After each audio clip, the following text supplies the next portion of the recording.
Welcome, Mark Abramson. Mark founded Stanford University's Mindfulness-Based Stress Reduction Clinic in 1995. He's a faculty member of both Stanford and Esalen. And Esalen is where I met him on a one-week meditation retreat, which I absolutely loved and everyone in the room loved. And I wanted to bring him here to our clients so you could experience the same kind of experience I did. So here it is. Mark, take it away. Hi, how are you, everybody? So I founded the program Mindfulness-Based Stress Reduction at Stanford. And through the course of over 30 years, teaching throughout the university. And one of the important connections that surprised me when many years ago, before Facebook and we had all the social connection, Stanford had their own internal kind of chat group. And one quarter, we had 75 students from the business school show up at our course. And I didn't know that they had registered, and all of a sudden we have to fit in. And actually, what's interesting is our largest group of students through the university comes from the business school. And that might seem, why are business students so interested in meditation? And one of the reasons, because they hear how it helps creativity. And can you imagine that one good idea, how valuable that can be to a business? So what we look at, and last year, Stanford has a program where the business school has kind of a competition between the students that are accepted at Stanford or Harvard, trying to get them to come to Stanford. And they asked me to come in as a keynote speaker to that group, which was wonderful, honored. I was honored to do it, but also surprised. But Stanford has a strong program that they call touchy-feely programs. And the reason might be why. Why would they focus on things of intercommunication? I just saw a webinar that the business school does on spontaneous communication, and it was all about flow and the paradox of willing to be mediocre. And what I've seen with Stanford students who are, these high-achieving, goal-oriented people, is that they come in very anxious, just anxiety plus. And the reason is because they've beat themselves up to be the best, to do, if they got one question wrong in a test, they get upset with themselves, and they think if they're hard on themselves, they'll be even better. And what I love doing is showing that there's another pathway, and that pathway is being peaceful and kind to themselves and understanding of their human nature. And I see them change, which is beautiful. But where does this have to do with business? Is that the way that our wonderful brain operates is that we operate best in a peaceful physiology. And how do we get to that peaceful physiology? That's where mindfulness practice and meditation is been shown by research to be an incredibly important tool that I highly recommend for business people, but for all of us, in general. And a lot of athletes take our course because we know now that an athlete performs better with flow, the concept of flow rather than struggle. If I'm going to try harder, I have the coach screaming in my ear.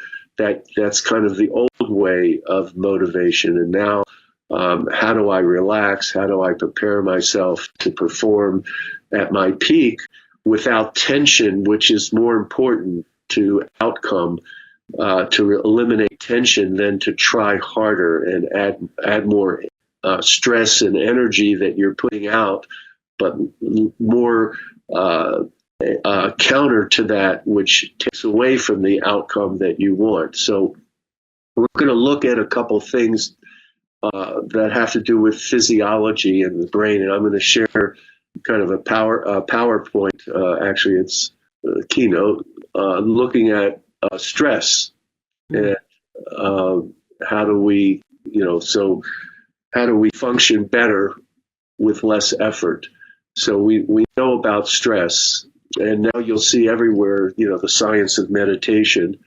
This is Mato Ricard, who's a graduate student at Pasteur Institute and PhD program under a Nobel Prize winning researcher who became a Tibetan monk and became world famous because they did research on his physiology of 25 years of intensive meditation practice, and they declared him the happiest person on the planet because of his brain physiology.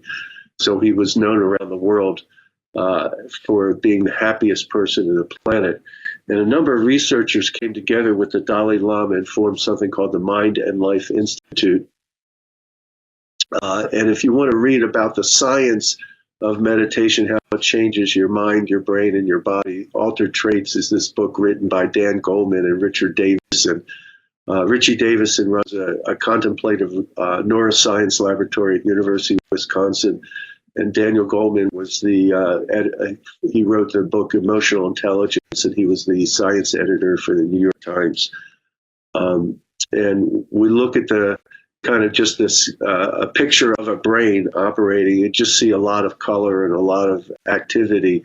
And in a meditator, you see a quieter mind, which is more focused and more efficient. But we look at this, and I had the pleasure of living 1 year with my girlfriend, whose brother was a graduate student in physics at Stanford. And his girlfriend was Sally Ride, the first American astronaut.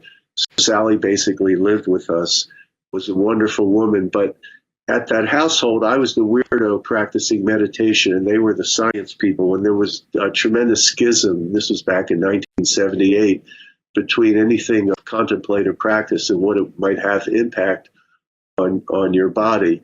And we can see here the research going back. There was no research at that time showing impact. And this actually, this scale here goes to 2016, but 2023, there were 2,300 published research papers on the effect of meditation on the physiology of the body and brain function. So we're going to look at that same time the book came out on Sally, our kind of life magazine at that household of physics graduate students was Scientific America. And at the same time I was looking for that, I looked right next to it, and there was this scientific cover of Scientific America on the neuroscience of meditation. So let's look at this, because there's some pretty important points for us to understand here. So it's the mind of the meditator. So what we are doing in meditation to recognize is that we're concentrating our focus of attention into the present moment experience without judging it, without manipulating it. We're opening not to the concept of what we're experiencing, but the experience itself through the sensations of the body.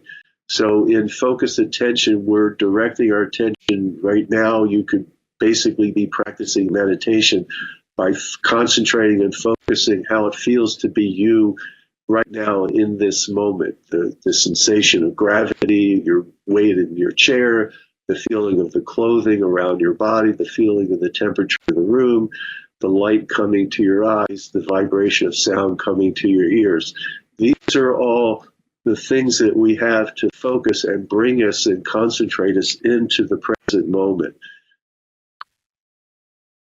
So mindfulness is basically called, it's open monitoring meditation, entails observing the sights, sounds, and other sensations, including internal body sensations and thoughts, which a lot of meditation practice, the misconception is that we're supposed to stop thinking and we're supposed to go into this magical, peaceful place. And what people find is the thing they observe is they can't stop or control their mind. And they think they're not good at this and they give up. But if you have a good teacher who directs you to understand that thoughts are just another experience when we use them in a certain way, where we're not getting carried away by them, but we're experiencing in the moment as kind of activity of the mind that we're feeling as much as the thought, the content of thought. So, and another way of this is moment-to-moment non-judgmental awareness is another definition of mindfulness. So there can be specific meditation techniques where we cultivate compassion and love and kindness. So we have a specific feeling or experience that we want to bring up in our practice. So let's look at some of the things that come out of that article from the Scientific America. What we have here is when we're not focused, we have what we call distracted awareness, or lack of awareness, really. And the part of the brain, as we look at brain scans now, we can see where the activity is in the brain. And there's something called the posterior cingulate cortex, which you don't have to remember, but it's the back of the brain. It's more the back towards the old center of the brain, right there, that orange part. And it's another name for it is the default mode. And this unfocused mind is self-focused, it's critical, it's unhappy. And so I call it the Eeyore mind. It's like, why does this always happen to me? So when we're not focused, we don't go to our happy, peaceful place. We go to our anxious, unhappy place. And we wonder why we're unhappy, but we're not really engaged in our life with focus. So here's a picture of a woman who we think is reading, but we don't really know, because I use this as an example of what it means to be focused and to experience your life mindfully. So we know we all have the experience of reading. You could be focused, it could be reading something at work for pleasure, but when we're really engaged and connected to the reading, we have a full, complete experience. So you see the symbol for the word coffee, and it brings up your morning coffee and the smell and the taste of coffee and how it feels to relax with a cup of coffee in the morning. So all the experience that comes out from this symbol that you're seeing on the paper, because you're connected to seeing that. But we all know as we're reading, an intrusive thought comes in, or we lose connection, our mind goes off somewhere else, and our eyes don't even know that our mind is checked out, and it still goes down the page. We might turn the page, and we kind of wake up and realize, I don't know a damn thing on that page. So even though the light is coming to our eyes, if this mysterious thing of awareness is not connected to that visual image of the symbols, it's not complete, and it's empty, and we have no meaning from it. So she could be reading, or she could be out there thinking about something from yesterday or worried about tomorrow. So this is an example of what mindfulness is. Mindfulness is reading and being connected to what you're seeing. So we have, in all meditation practice, we have that moment where we realize our mind has gone off. It's lost the page, and we don't know a damn thing on the page. And we go back and we reread. The moment we realize that we're not focused, we actually are focused. So if you have enough awareness to know that you're having trouble staying focused, that is actually a focus. And so we can see here that there's been a shift to the more frontal portion of the cingulate cortex, the anterior cingulate cortex. And that's that moment of awareness that we're having trouble. So we've actually shifted. When we're getting upset at ourselves for not being focused, we could start to change with wisdom and compassion to understand that, yes, now we know, now we see that we're focused, and we can actually start now to reorient ourselves. So again, we see here in the blue, the dorsolateral prefrontal cortex. We're now moved to the very front of our brain, and we're using something called the inferior parietal lobe. But we don't have to remember the parts of the brain. We can understand that we're now refocusing to the page that we're reading. We're using our muscle of awareness and building that pathway as we come back. And this is a very critical point, I think, to the practice, because this is where we can bring compassion and love and kindness to ourselves, and wire that into coming home to ourselves. And so as we bring ourselves back, we're bringing ourselves back with the attitude we have towards ourselves. And so we want to recognize this as an opportunity instead of I call the oh shit mantra. Oh shit, I lost attention. Oh shit, I can't do this. I'm not good at this. We bring that to just, oh, I can come back and recognize that. So that's the reoriented process.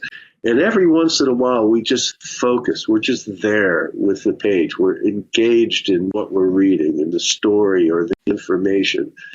And that's sustained focus. And that's where the brain is very quiet. And we're just to the front of our brain, the higher center of our brain. So we want to recognize the importance of anything that we focus on quiets that posterior cingulate cortex. You can focus on music, you can focus on reading, you can focus when you're exercising. Anything that you bring your attention to, you can focus on just the feeling of sitting here this moment, feeling the weight of gravity into your chair, feeling yourself breathing is the kind of most important thing that we always use in meditation and contemplative practice. Just, you might say if you had a really busy day, I didn't breathe all day. And what you're really saying is I was so disconnected from my actual inner experience to do the outer stuff of the day that I didn't feel or experience one breath that I took. And so we want to recognize that as we do this, we're actually impacting the pathways of our brain and focusing on our brain. So neuroscience has shown that intensive meditation, it's not a superficial thing, actually makes your brain younger. And so we want to have time where we call it formal practice, where you sit and it's like an exercise. How do you exercise to bring your attention and focus on your present moment experience without judging it, without changing it? So the expression is that we want to be so peaceful that we can even hold anxiety in peace, in a peaceful place.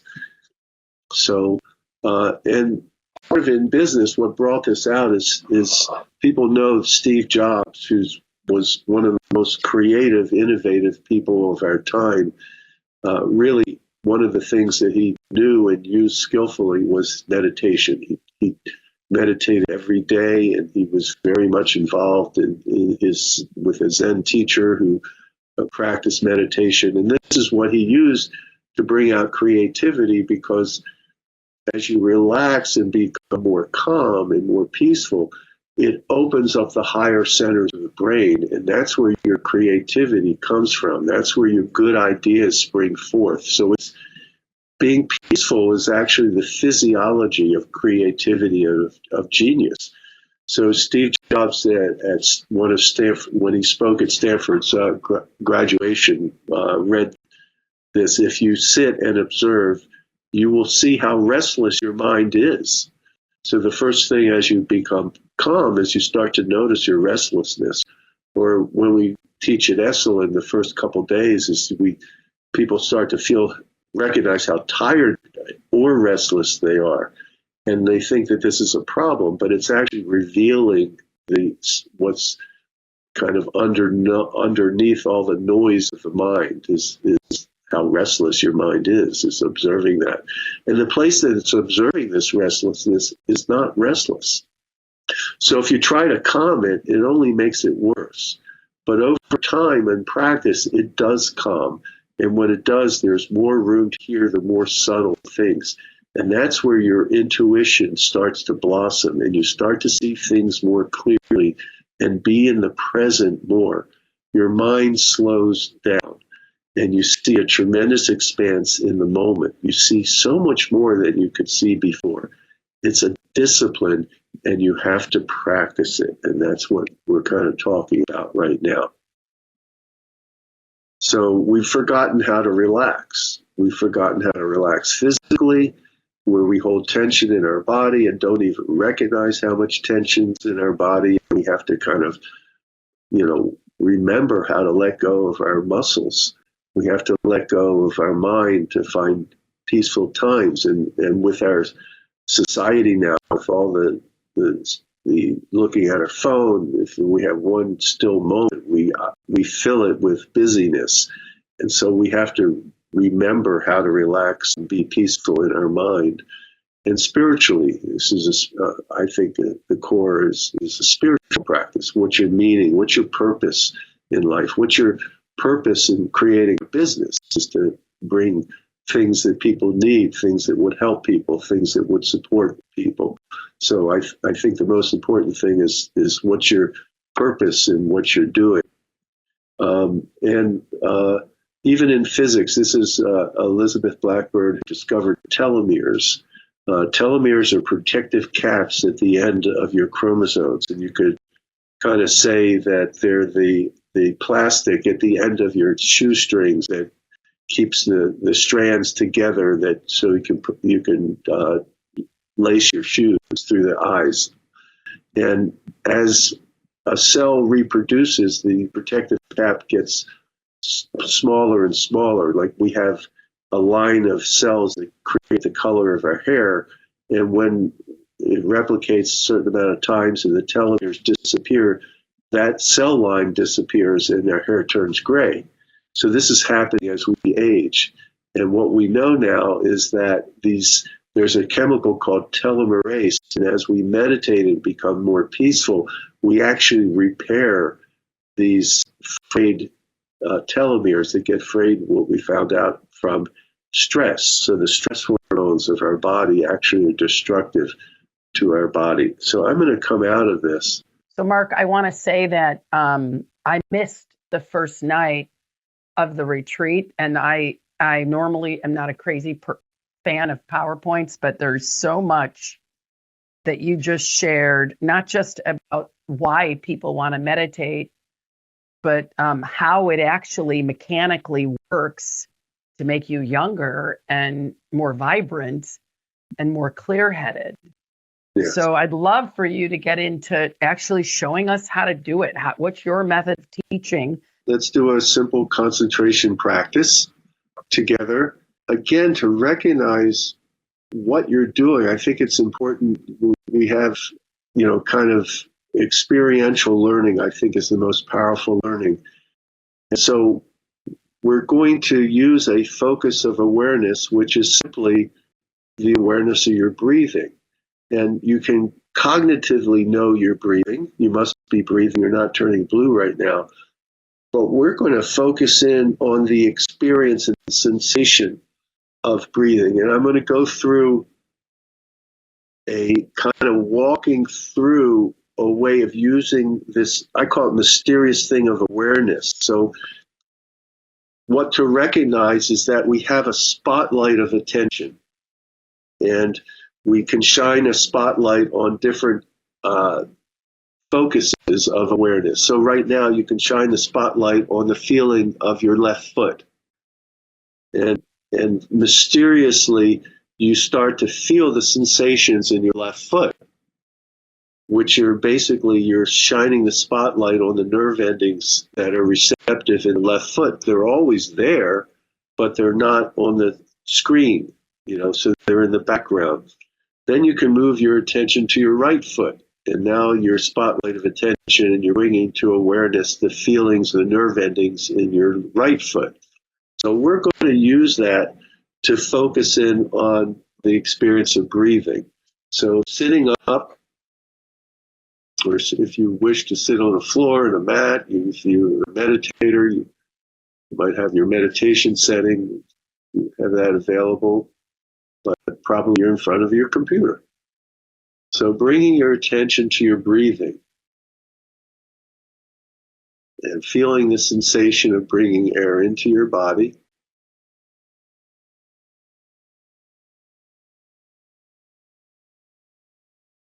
Feeling your body fill with air.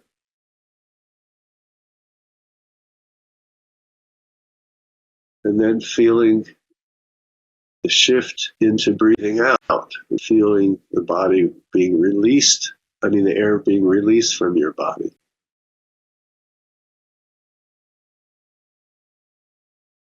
And just see if you can stay present and follow the sensation of the air filling your body.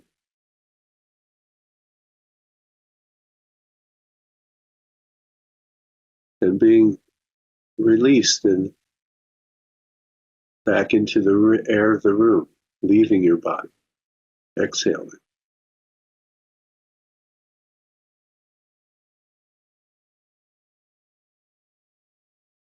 And one of the methods to help you stay focused is something called noting. So what noting is as you're breathing in, you're quietly saying in.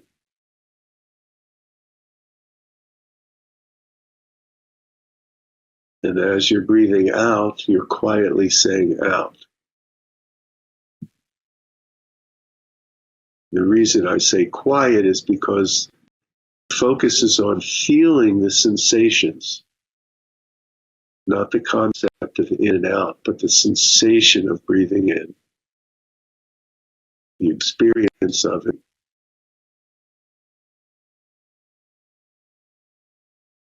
And the feeling and sensation of breathing out.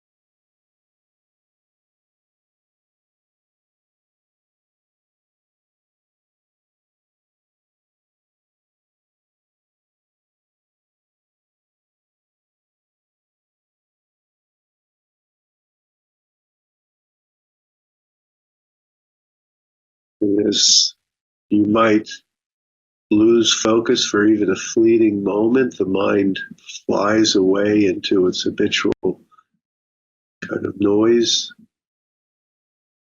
And at some point, you'll recognize that you've lost connection. And again, that's a very important moment because you're already shifted your brain.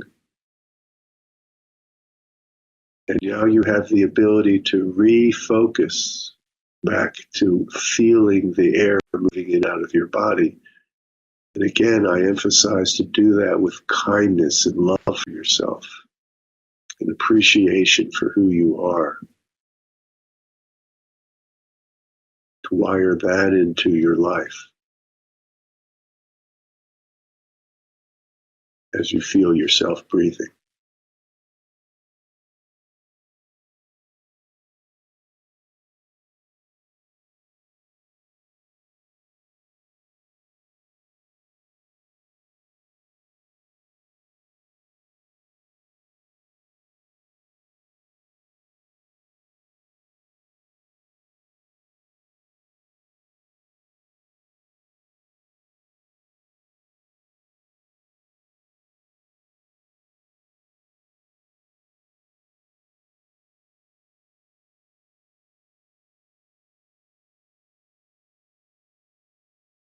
And now we're going to do a kind of see if we can kind of intensify the focus.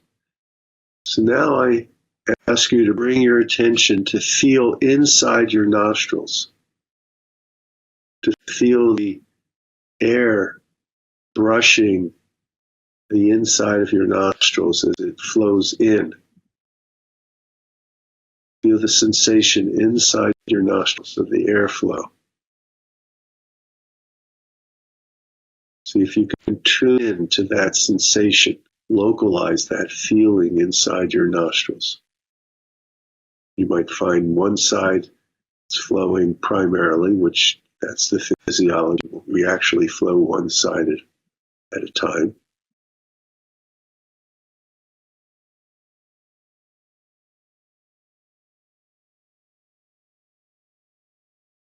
And then feel the sensation as the air is flowing out through the nostrils, the brushing of the inner walls of your nostril, feeling the airflow, the wind inside your nostrils, flowing one way as you breathe in, and flowing out.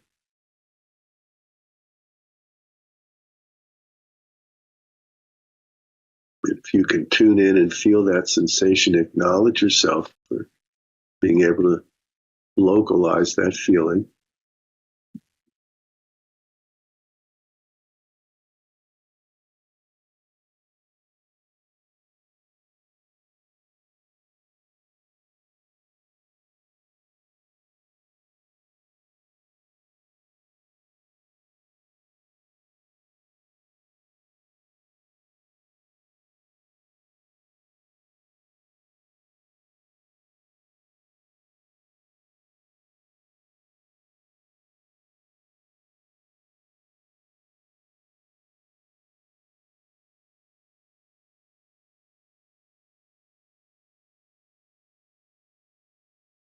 Then begin to shift your attention into your face, your sinuses, and see if you can feel the air flowing through your face.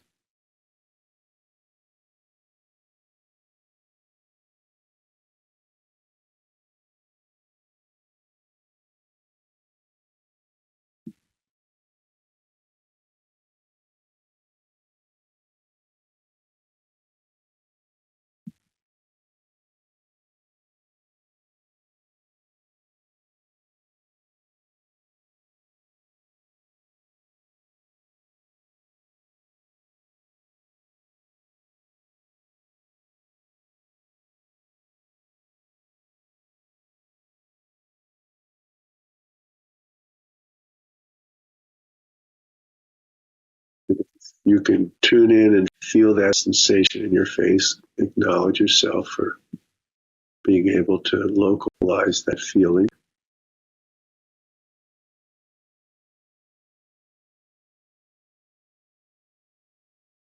And then begin to feel the air flowing through your windpipe in your neck into your lungs and filling your lungs.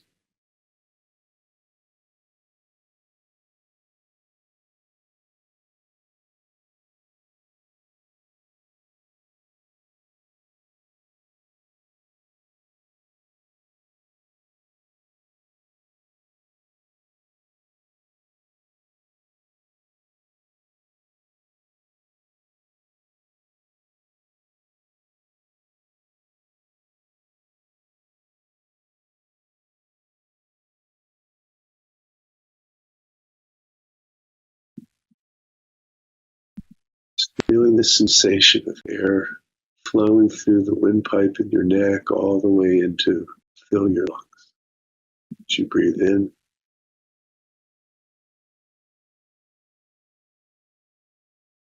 as you breathe out, the feeling of the air flowing out of your lungs through the windpipe of your neck. Back out.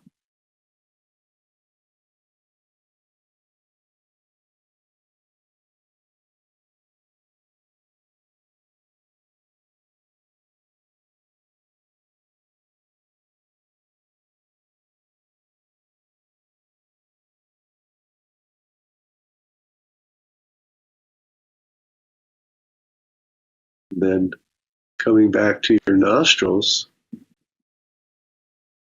this time we're going to tune into the temperature of the air and see if you can feel the coolness of the room temperature air cooling down the inside of your nostrils, cooling down the walls, the inner walls of your nostrils.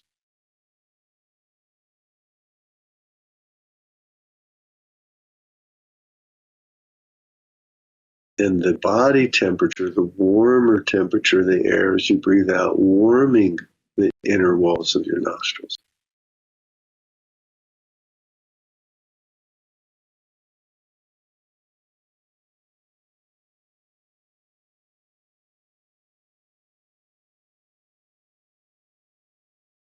Particularly at the end of the in-breath, feeling the maximum coolness.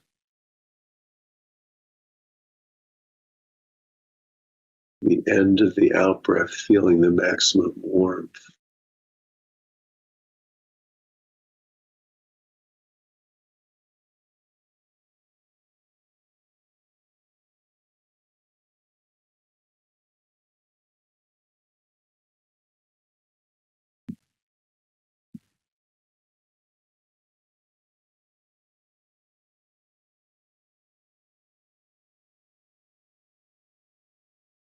Then bring your attention into your face, your sinuses.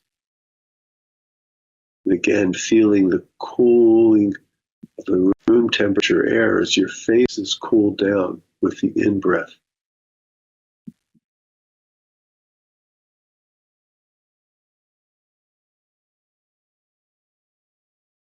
And warmed by the out-breath.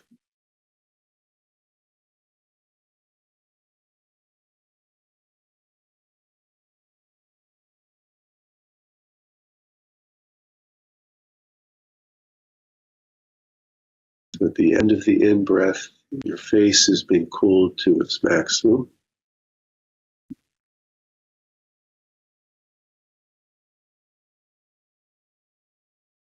The end of the out-breath has been warmed to its maximum. Feel the fluctuating temperature of your face.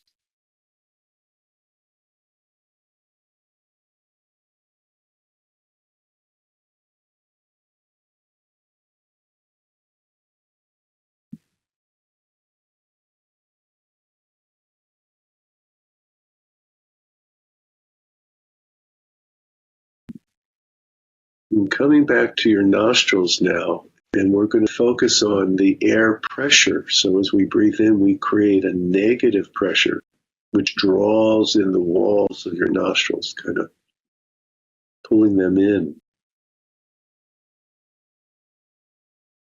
As we breathe out, it's a positive pressure, flaring your nostrils a little bit.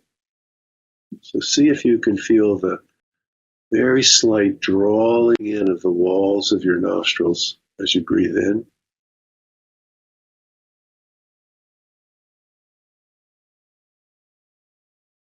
Flaring of your nostrils as you breathe out.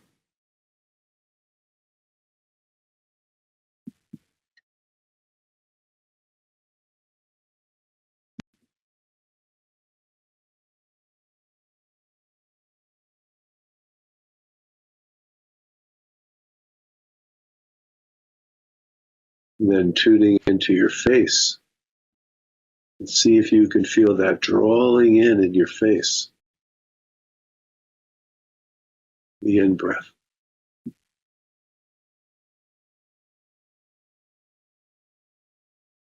And the pushing out in your face with the out-breath, the positive pressure.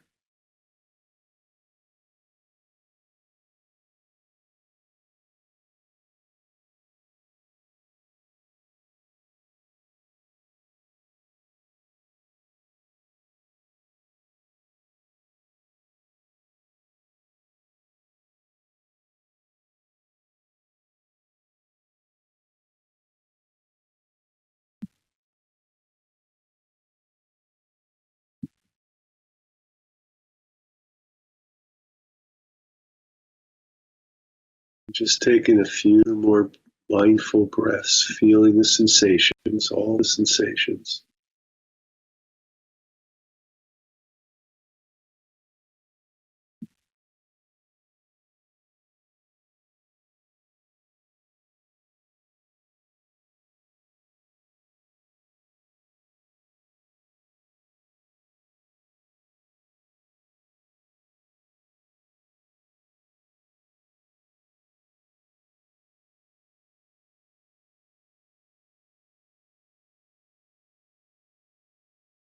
And take a moment to notice how you feel inside,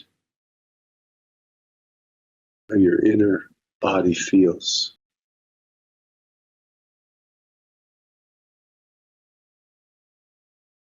How the room around you feels, space you're in.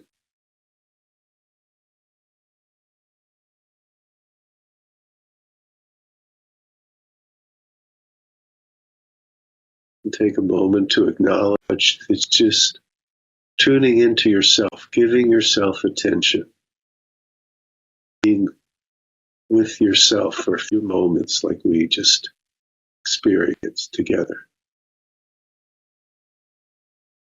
When you're ready, opening your eyes.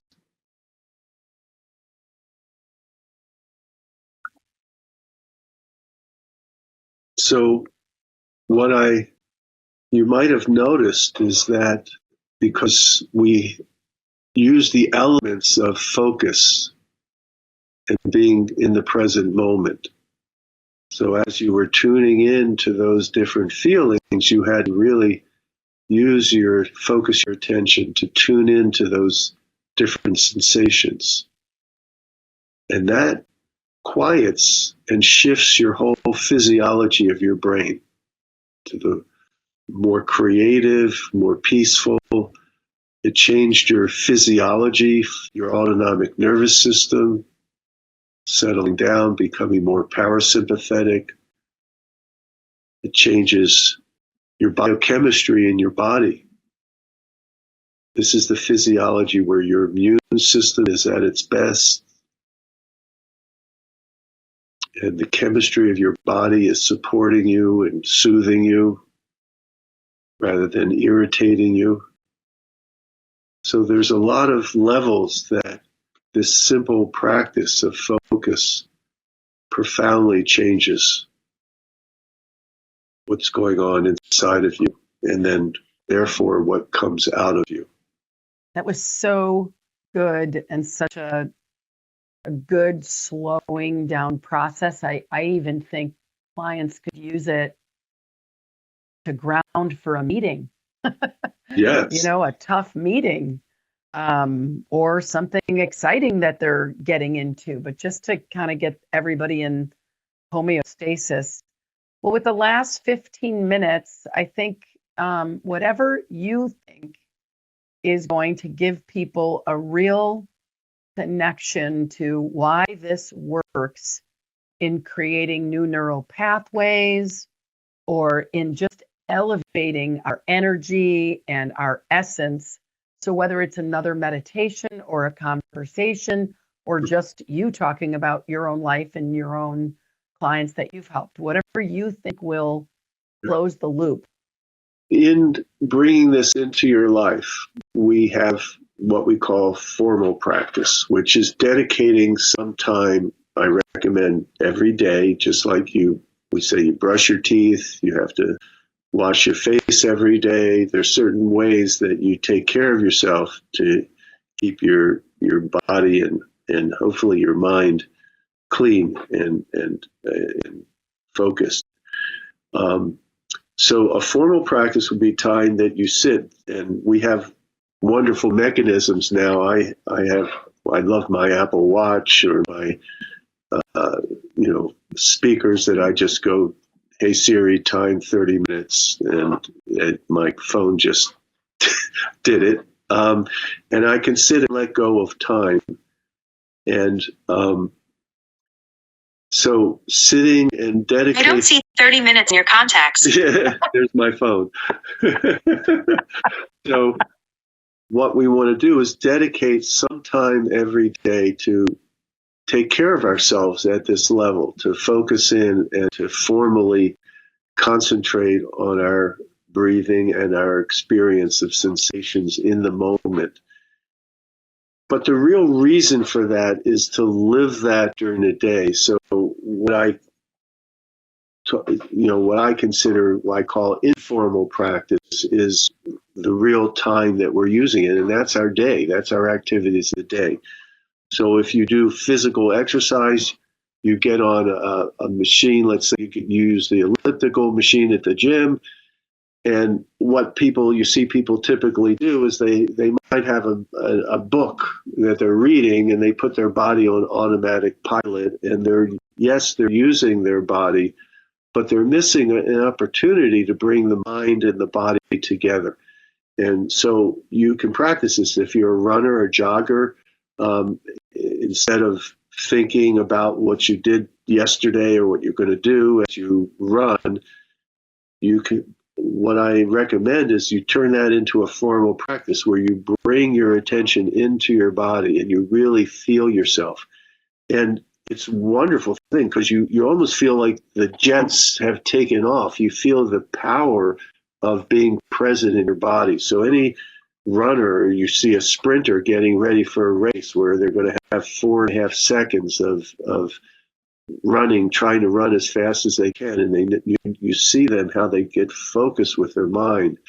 We had the men's gymnastics team, a number of members take our course, and they ended up winning the national championship for the next 5 years, which is the first time they did it, and we had an Olympic medal winner in our class this last quarter in gymnastics. And so athletes are starting to use that because you know that getting in the flow, you need to be really present. It's not straining, it's not stressing, it's actually being relaxed, and you're actually more effective. So you start to feel this through the things that you do during the day. As you're running, you bring your attention into your body and feel what's going on inside. As you're on the elliptical, you concentrate your attention and feel inside your body, and you turn that into practice. We train the physicians at Stanford as a surgeons washing up instead of being in their head. We use that as a meditation, feeling yourself practicing as you're washing dishes at home, feeling the sensation of the water, the soap, the clanking of the dishes. All this becomes a symphony of experience that makes you relax as opposed to wanting to be done. I don't like doing dishes. I want to be done. And you have this attitude of suffering in this experience. And you can shift that to have it become a pleasurable experience that you enjoy. It's a time to be present, and to open up your sense experience of your life. As you're working out a problem, you're trying to find a solution. I'm a businessman also, and I invented medical devices for treating sleep apnea, and I had a problem I wanted to solve. Instead of being in my head trying to stress it out, I meditated and relaxed, and all of a sudden I saw something that just popped into my head, another instrument that said, oh, I can do that. That can be the way to adjust the thing that I want to be adjustable. And so eureka ideas actually come out of a peaceful physiology. And so the daily practice, the way you live your life during your day, and taking the things that you do already. One of the places that I invite you to really practice meditation, first of all, one of the most powerful quality that you can cultivate for health and happiness is appreciation. And appreciation means not having any more than you have now, not being at the end of creating a great company, but appreciating the blessing of being in the process of the creative process. Appreciating having a roof over your head. We know right now we're watching friends that we have in Los Angeles, and the incredible tragedy that's going on right now as we speak, and people losing their homes. We don't know. An earthquake can take it all away from wherever we are, and just appreciating the simple things of having food on the table and having a roof over our head, and how quickly things could change, where all of a sudden we don't have those things that we took for granted. So using the opportunity and the blessing of having what you have in this moment to be appreciative. one of the simple things to appreciate is what we have in a modern life there. The miracle of being able to be clean.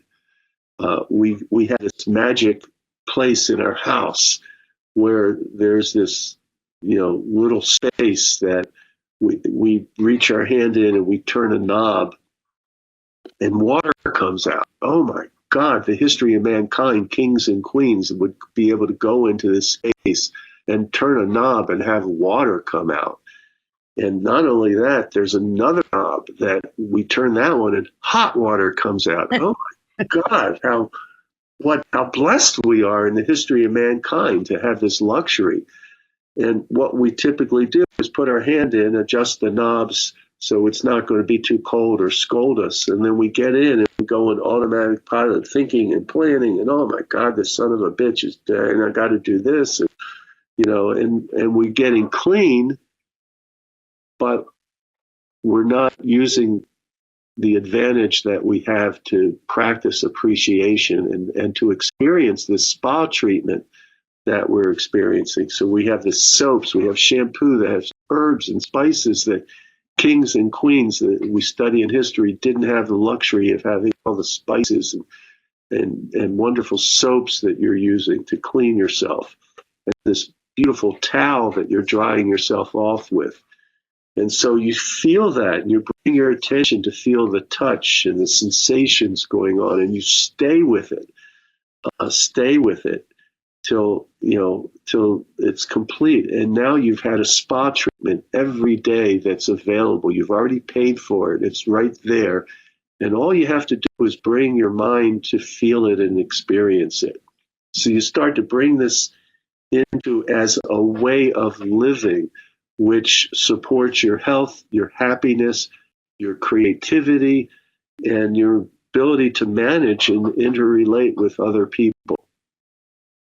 So that's the way mindful practice can help you live and become just the way that we live, in appreciation, in the luxury of the experiences that we have, in recognizing that a lot of the modern things that are wonderful, like the screens and the information that's available, can also get in the way of us just appreciating the simple experience of life. Taking a walk through the forest, taking time where you don't look at your phone, you stay connected to your body and the things that you're doing. You play music, or you do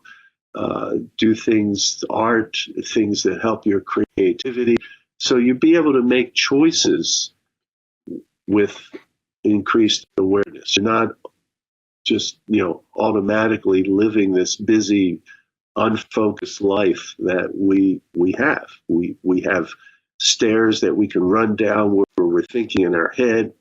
If we're walking down a pathway in the forest, you have to watch where your foot is and balance yourself continually and be focused and in your body. So we live in a time where we can go space out and be in our heads. And so we need this practice, I think, more than ever. And we need to bring these qualities and grow these qualities of love and kindness and remember how to be peaceful within ourselves. That's so good. So in about 2 hours, the participants of the retreat are actually going to go on a beach walk or on a redwood walk. What would be your advice to them for this? Isn't just like a break, like, oh, go take a break and pull out your phone, but this is an opportunity for them to integrate what they're learning. Yes. Not just about meditation, but what they're learning about their life, and everybody that works with keen alignment are people in organizations who are catalyzing positive change.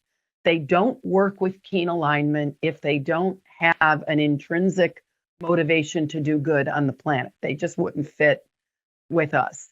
So what would be the advice to give them as they enter out on this walk, whether it's the beach, the redwoods, or the street? First of all, appreciate themselves for taking time, for being interested in the things that you're presenting to them. So to acknowledge yourself. I find that we have this word, if you want to say something very unkind to somebody, so you're really selfish. And we confuse that with self-care. They're opposites. In meditation, we call them near opposites, things that sound alike, but they're really opposing each other. So selfish is self-motivated and just focus on yourself. Self-care is taking care of yourself, which comes out of you in caring for others. You're in a state of caring. So appreciating the fact that you're taking time to walk on the beach or walk through the redwoods, and then really bringing yourself to feel the sensations, to be in your body. You know, as you're walking through the beach, you're hearing the sounds of the waves, and the sun, the light is coming to, the colors of the sun is coming to your eyes, and you're feeling the air on your skin, and you're moving through the sand. You're feeling your feet, walking in the sand. In the redwoods, I love walking the redwoods. That's my favorite thing. It's just magical. And I always feel more energy coming out of a walk in the redwoods than when I started. You're in these beautiful forests and the trees and the clean air and the walking on the ground that is uneven, where you're balancing yourselves and seeing the colors and everything. So bringing yourself to have a deep sense of experience through your senses, and then appreciating, I call completing the circuit by appreciating what you're doing and the gift you're giving yourself and the gift coming to you from nature. So good. Well, Mark, thank you so much. I look forward to doing more work together, or whatever this is called. It doesn't seem like I will give a little plug to my book. I kind of summarize. Yes. So I wrote a book called Love Yourself for Everyone Else's Sake. It's a course that I started at Stanford, and I'm teaching April 3rd, a weekend course at Esalen called Love Yourself for Everyone Else's Sake. And it's the altruistic nature of self-care. And it's these techniques that we talk about that I teach in class, that we had basically when I was teaching last through the New Year's retreat, which was so wonderful and magical. Yeah, well, I might be in the hopefully it's not sold out at Esalen. All right, Mark, thank you so much. All. I look forward to bring you to more of our clients. Thank you so much. All right, bye-bye.